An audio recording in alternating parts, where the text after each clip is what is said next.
उत्तराखंड के साथ बहुत बड़ी गद्दारी किया हरीश रावत ने।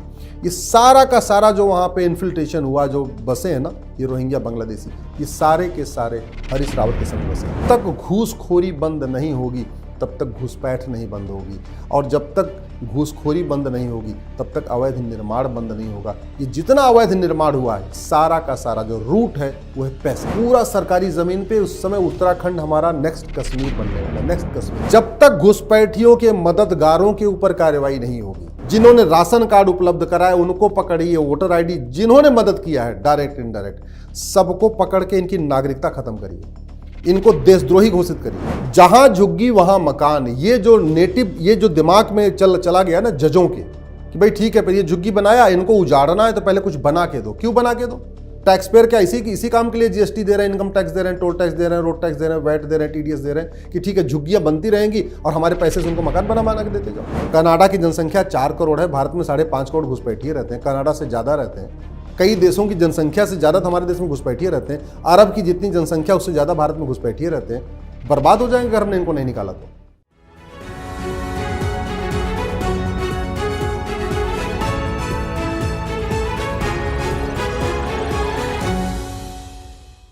नमस्कार, कैपिटल टीवी में आपका स्वागत है। उत्तराखंड में एक अजीबोगरीब लैंड जिहाद का केस सामने आया है। हल्द्वानी के बारे में तो आपने सुना कि किस तरीके से सरकारी जमीन के ऊपर ये बांग्लादेशी रोहिंग्यास इन्होंने कब्जा कर रखा था, और जब पुलिस गई तो उल्टा ये पथराव करने लगते हैं। लेकिन अंततोगत्वा धामी सरकार ने हिम्मत दिखाई, बुलडोजर चला और इलाके को खाली करवाया गया। लेकिन क्या उत्तराखंड में सिर्फ एक ही हल्द्वानी है? एक नया केस आया है रामनगर का, जिसे अब लोग वहां के बता रहे हैं कि ये रहमत नगर है। रहमत नगर की कहानी क्या है ये जानने समझने के लिए हमारे साथ अश्विनी उपाध्याय जी, आपको बहुत बहुत स्वागत है। ये क्या नया बवाल है रहमत नगर का? रामनगर में वन विभाग की जमीन पे पहले 3-4 आते हैं घोड़ा और घास खच्चर लेके, वहाँ झुग्गी बनाते हैं। उसके बाद फिर 4 आते हैं, फिर 6 आते हैं, फिर 8 आते हैं, फिर 10 आते हैं, और ऐसे ऐसे वो 1000 परिवार आ जाता है रामनगर में। वन विभाग की लगभग 1500 एकड़ जमीन पे अपनी झुग्गियां बसा लेता है। लेकिन ये लोग कौन है, कहां से आए? ये सारे के सारे उसमें मेजॉरिटी बांग्लादेशी हैं और रोहिंग्या है, मेजॉरिटी। तो ये उत्तराखंड तक कैसे आ जाते हैं?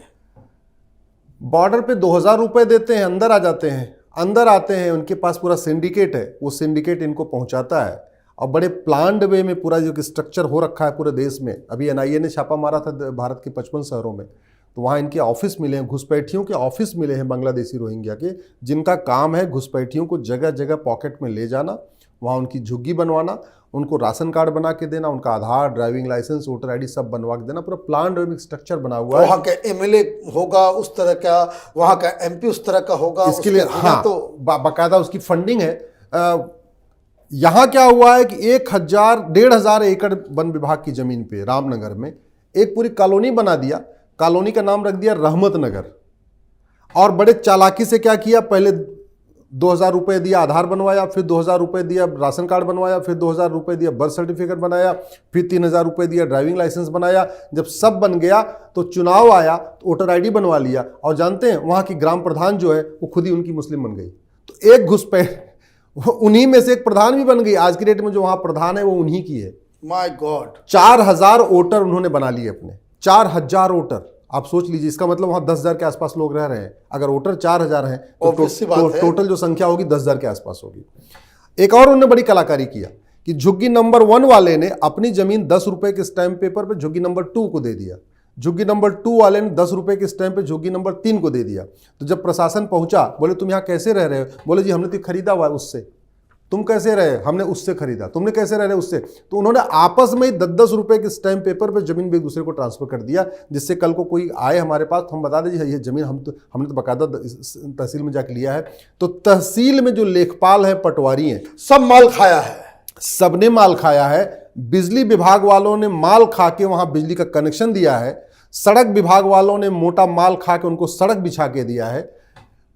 पार्षद उनका प्रधान अपना उनका खुद का हो गया है, लेखपाल ने उनको राशन कार्ड उपलब्ध कराया है, पटवारी ने उनको मदद किया है।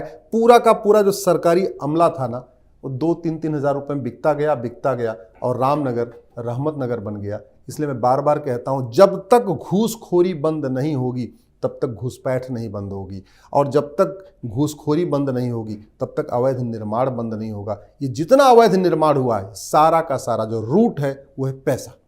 और बड़े जिस चीज़ को मैं पहले कई सालों से कह रहा था, कम से कम उसको सामने भी आने लग गया।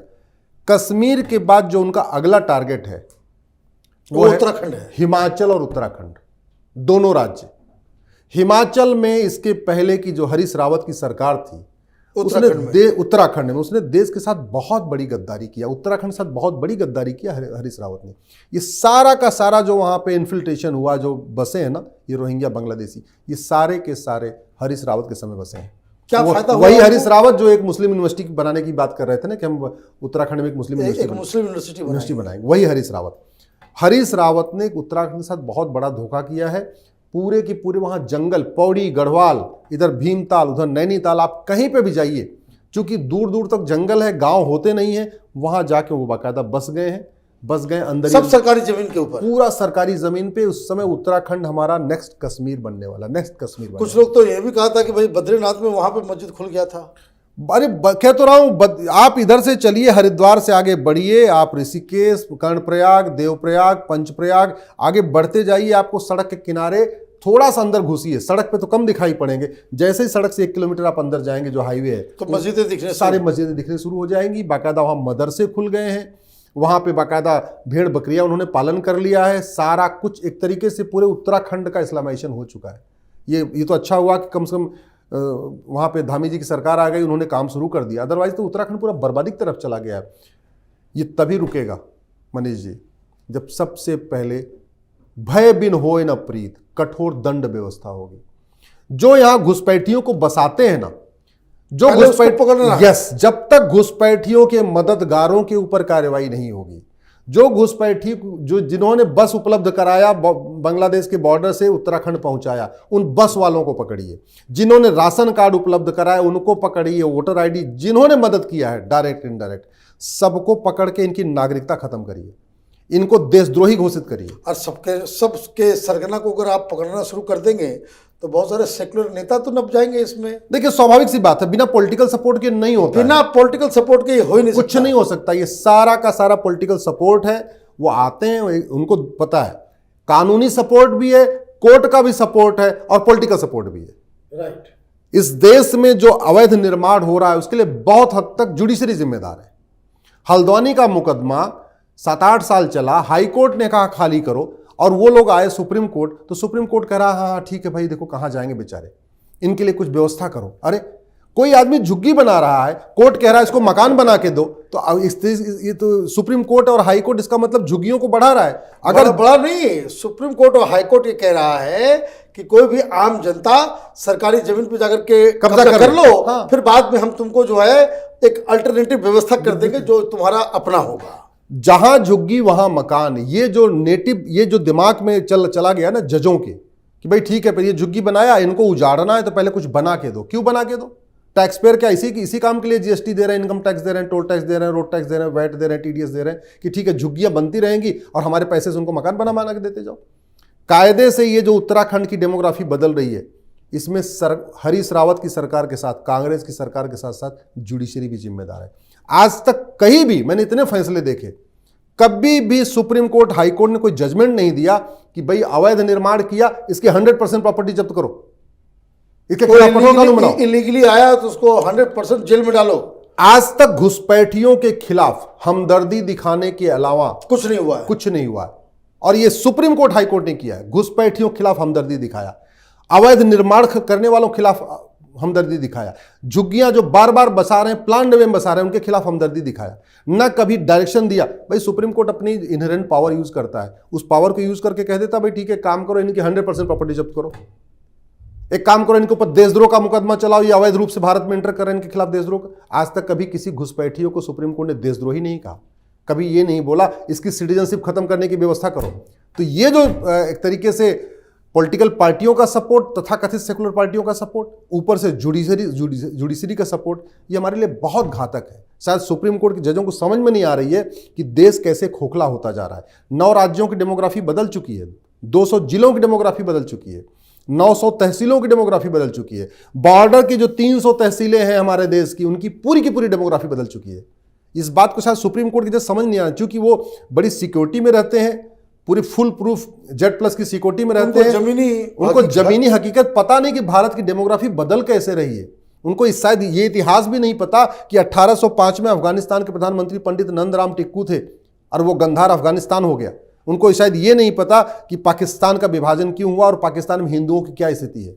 ये जो सेकुलरिज्म चल रहा है ना, ये हिंदू मेजॉरिटी में इसीलिए चल रहा है। ये जो संविधान चल रहा है ना, ये इसलिए चल रहा है हिंदू मेजॉरिटी में है। हिंदू कम हो गए और वैसे देख लीजिए जहां जहां डेमोग्राफी बदल गई है वहां संविधान काम नहीं करता। जैसे बंगाल में संदेश खाली वही कहानी है, ना पुलिस काम करती है, ना संविधान काम करता है, ना कोर्ट काम कर पाती है, ना सेकुलरिज्म काम करता है, ना कोई जो दुनिया भर के इंटेलेक्चुअल जो बातें कोई काम नहीं करती। लेकिन उत्तराखंड से ये भी खबर आ रही है कि बड़ा बेचैनी है इन लोगों में, कि इन लोगों ने तो 10 साल से मेहनत किया, लोग वहां पे इकट्ठा हुए, सब कुछ हुआ, लेकिन उत्तराखंड में जो UCC जो लगाया गया है उससे वहां के मुसलमान जो है वो हाथ छोड़ के भाग रहे हैं। देखिए, घुसपैठियों को निकालना बहुत जरूरी है, और जैसे भी निकले ऐसे इनको हर वो काम करना चाहिए जिससे ये छोड़ के भागे। मतलब जैसे भी निकले वही सही तरीका, वही सही तरीका। इनको बाहर निकालने के लिए कोई तरीका गलत है ही नहीं है। जिस तरीके से उत्तराखंड छोड़ के भागे, जिस तरीके से भारत छोड़ के भागे, वो हर तरीका सही है। हर तरीका सही है, हर तरीका सही। रिजल्ट है ये भागे यहां से, और कोई तरीका नहीं। अरे 5 करोड़ घुसपैठिए 2017 में आ गए थे जब मैंने PIL फाइल किया था। अभी तो ये 5.5 करोड़ हो चुके हैं। My God. ऑस्ट्रेलिया की जनसंख्या 2 करोड़ है, भारत में 5.5 करोड़ घुसपैठिए, ऑस्ट्रेलिया के लगभग 3 गुना घुसपैठिए भारत में पहुंच चुके हैं। कनाडा की जनसंख्या 4 करोड़ है, भारत में 5.5 करोड़ घुसपैठिए रहते हैं, कनाडा से ज्यादा रहते हैं। कई देशों की जनसंख्या से ज्यादा हमारे देश में घुसपैठिए रहते हैं। अरब की जितनी जनसंख्या उससे ज्यादा भारत में घुसपैठिए रहते हैं। बर्बाद हो जाएंगे अगर हमने इनको नहीं निकाला तो। ये आपने सही बात कही कि किस तरीके से घुसपैठियों और उनके मददगारों की 100% प्रॉपर्टी जब्त करने, उनकी नागरिकता खत्म करने, उनको 10 से 20 साल की जेल में डालने की कानून जरूरी है। आपका बहुत बहुत धन्यवाद। आपने विस्तार से बताया कैसे रामनगर में रहमत नगर उगाया जाता है और उसके पीछे किस तरह से रैकेट काम कर रहा है। आपका बहुत बहुत धन्यवाद। अगर आपको ये वीडियो पसंद आया तो आप इसे लाइक करें, शेयर करें और कैपिटल TV को सब्सक्राइब करें। धन्यवाद।